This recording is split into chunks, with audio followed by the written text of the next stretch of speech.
I'm incredibly nervous. There's a lot like it.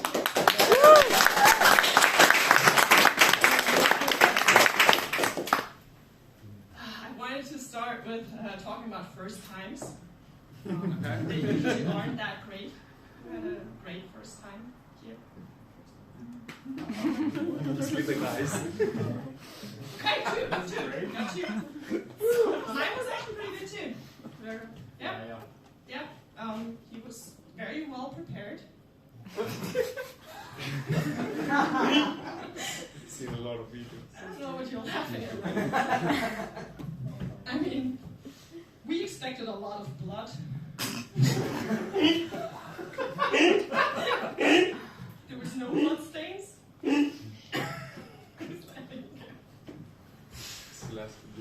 Yeah, there was no true crime.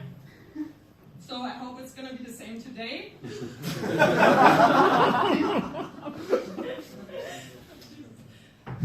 If you have any other expectations towards this experience, please feel free to say them out loud right now. I will definitely consider them. It's a safe space. Safe space, exactly. So you can say whatever you want. Do you want to hear the story of my first time? So I was 18, 19 years old. I'm a late bloomer. And yeah, I already told that story, right? There was no blood. That was the main point of the story. What's the next one that I want to say? But I have my speaker here. Okay, so there's one thing actually that you might notice that is totally different. I'm totally different from all the other guys that were up here today. What's my difference? You're a woman. I'm not a guy. That's true. My biological sex is female. And there's not many female comedians. And that's what I noticed actually 2 weeks ago. And I was like, such a shame. Nah. And now I'm up here. Jesus. Sacrificing myself.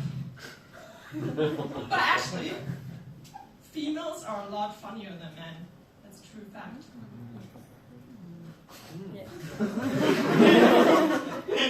What's wrong with you guys? Nobody's laughing. Okay, I can't roast anybody here now. So the only thing is that we females actually don't like the limelight as much as you guys. Why?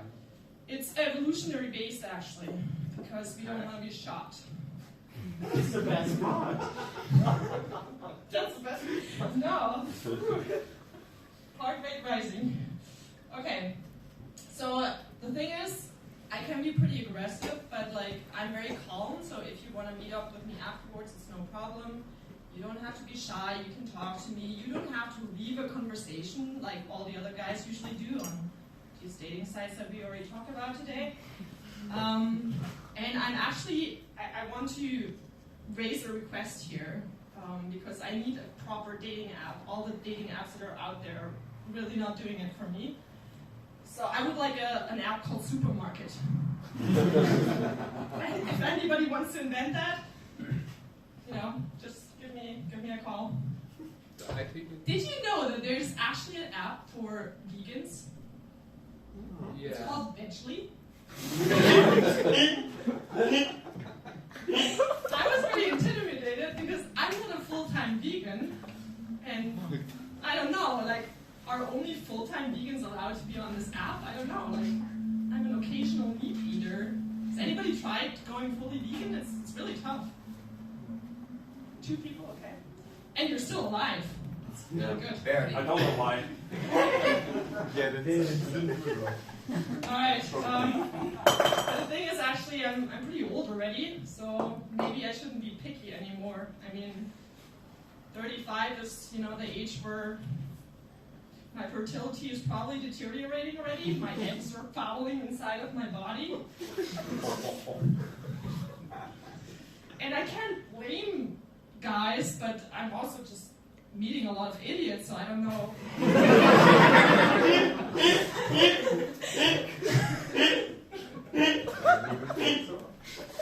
Say thank you. It's contagious. So actually, I mean, my gene pool is not the best either, probably. I'm not the most sane person being up here. But I'm actually an extraordinary caretaker. Like, I can read people's minds. Like, I know what people need before they even know it themselves. Like, I promise you that. And that's like the skill that you need to have to be a perfect mother. Because you need to read that baby's mind. You need to know when that baby wants to sleep, when he or she wants to eat. Like, you need mind reading skills. So, yeah, if anybody wants to take care of a baby with me, I'm like a really good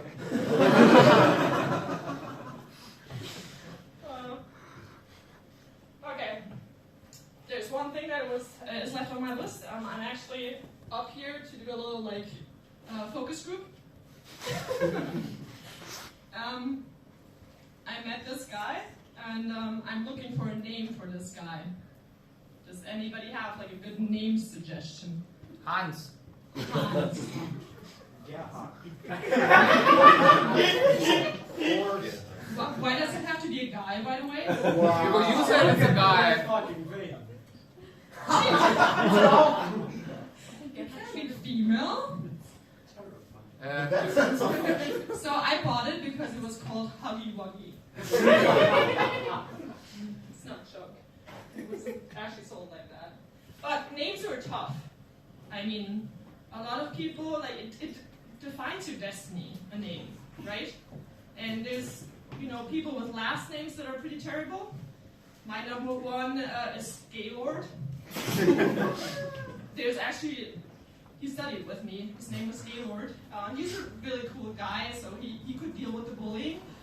Like, it didn't matter so much to him, but I don't think I've ever met a person who actually spelled my name correctly. It's my last name. It's Austrian. Prantl, like Heribert Prantl. I even called the Süddeutsche Zeitung customer service, and I told them, like, Heribert, like that's how you spell my last name. He still spelled it with a B. Couldn't deal. Okay, so the thing is, I have a lot of first names. Like, I go with Julia. In the US where I studied, people called me JP. Then, or Hotape. Jakes. That was pretty creative. And then when I came back to Germany and I worked at a big sports company in Herzogenaurach, I was not allowed to be called JP anymore.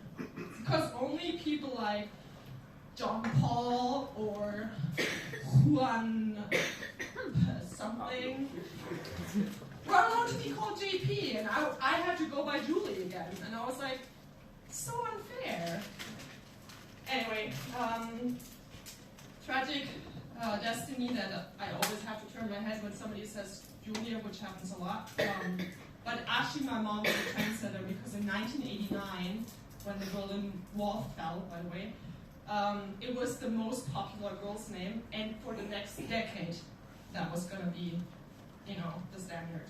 Julia is top of the list. Anyways, I still don't have a name for him now, right? Her.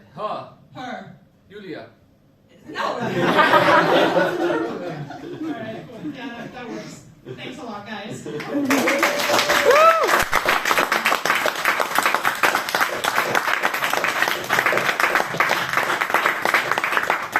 That was really great, and give it up